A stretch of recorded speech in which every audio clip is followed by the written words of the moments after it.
Well, I'm recording in the morning again, and the title is Defrauding the Human Race. Who is responsible for the enslavement of humanity?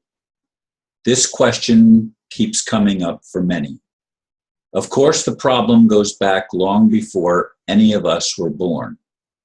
However, it is our generation that is finally waking up to the truth. The trigger for this awakening may have a lot to do with United States history. Of course, the nation was founded as a republic, not a democracy. This is good.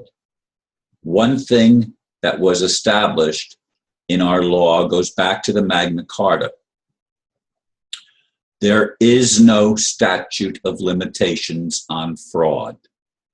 We, the people, have the right and responsibility to hold accountable those who are current descendants of this continuing fraud in which we became enslaved without full disclosure. There is no lawful contract binding us to the enslavement system. What can we do about it? Indeed, I got a comment on my Facebook wall. The real creator is you, me, and them.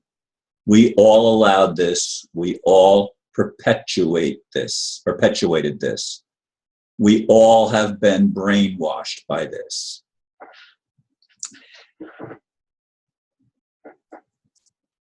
And that's all I'm going to read of that. I was looking at a furtherance of the comment there, but that's all I'm going to read. Yes, we participated in it. Yes, many of us now that are awake realize that we've helped it, but not because we knew we were helping it. We didn't even know it existed. We were unaware. We didn't start becoming aware. Most of us didn't start becoming aware till this century, the 21st century. Some maybe in the latter part of the 20th century. But for the most part, humanity is just relatively beginning to wake up. In my generation and the few generations that have followed my generation, people are finally starting to get it, that the entire system of money is an enslavement system. It is a system created to steal energy and productivity and creativity, since the so-called archons or the dark forces don't have any creativity. They don't think for themselves. They can't think outside the box. They think in little boxes.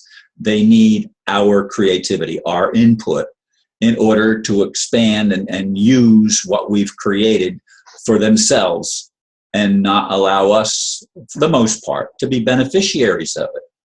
Again, this is an enslavement system. We live on a prison planet, and humanity has been imprisoned. It's time we wake up. Now, I said that the United States has a lot to do with it because we were the first nation to be founded not as a monarchy, but as a democratic republic. But it was not a democracy. In a democracy, mob rules. You know, you can get 100 people, 90 of them can vote to kill somebody, and then that passes. There is no law above that. But in a republic, there are laws that the people in the republic have to follow. Namely, thou shalt do no harm. That's the big one. And you cannot punish people for exercising free will so long as their free will doesn't harm anyone else. We don't live on a free planet. And we have been defrauded of our natural rights as created beings, and more importantly, as children of a living God. And some people didn't like that I said in the previous video that God is responsible. Well, ultimately, anyone that creates anything is responsible for that which they've created or manufactured or whatever. Anything that they've had a part to play, if it causes harm, those that harm falls back on the creator. Always does. That's, to me, it's common sense. Why do people have such a hard time when I say that it ultimately falls on God or the creator? Why is that such a difficult thing to see, that the creator is responsible for the creation? It stands to right. It stands to reason, I should say. Anyway, this has certainly bothered me. It continues to bother me that so few people get it. I have a feeling I've lost some friends that are still trying to push their particular brand of religion, whatever that is, mostly Christian, my Christian friends, because it seems like I'm debunking Christianity when really, no, I'm not debunking Christianity. Well, I'm maybe Christianity as the religion, but the spiritual principles of Christianity are the same spiritual principles of Islam, of Judaism, of Buddhism, of Hinduism, and of any major religion, that the creator made us. We didn't make ourselves. The creator is the creator.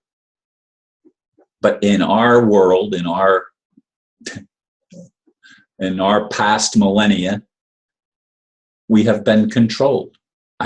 What does it take? What's it going to take for people to start getting this? I mean, this message should be going out to millions of people. Will it? Of course not. Not as long as the controllers still have control. But they are committing fraud, and ultimately they've got to pay the penalty for the fraud. And ultimately, we all have to be enriched because they've enriched themselves by taking our value and converting it into money for themselves. And that's the enslavement system, folks. And we've all fallen prey to it.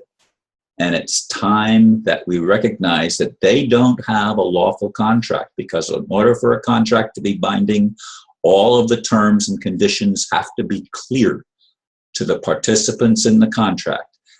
If you do not make the conditions plain and simple so that there's a complete understanding, the contract itself is null and void because it's fraud, and those that created the contract to deceive are responsible for the fraud that they've committed and are to be held accountable. Can I make it any more simple than that? Can anyone make it any more simple than that? I don't choose to go into long dissertations. I choose to keep it short, concise, and to the point. We need to take back our rights, our natural rights. We need to take back our natural wealth. We need to take back our freedom. The only way we can do that is with divine help, because those that have been using the system against us have armed themselves to the teeth.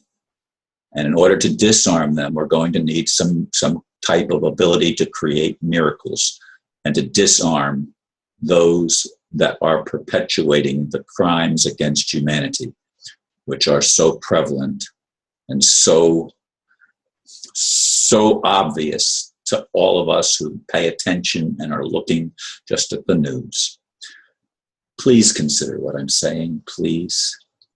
Thank you for listening, and namaste.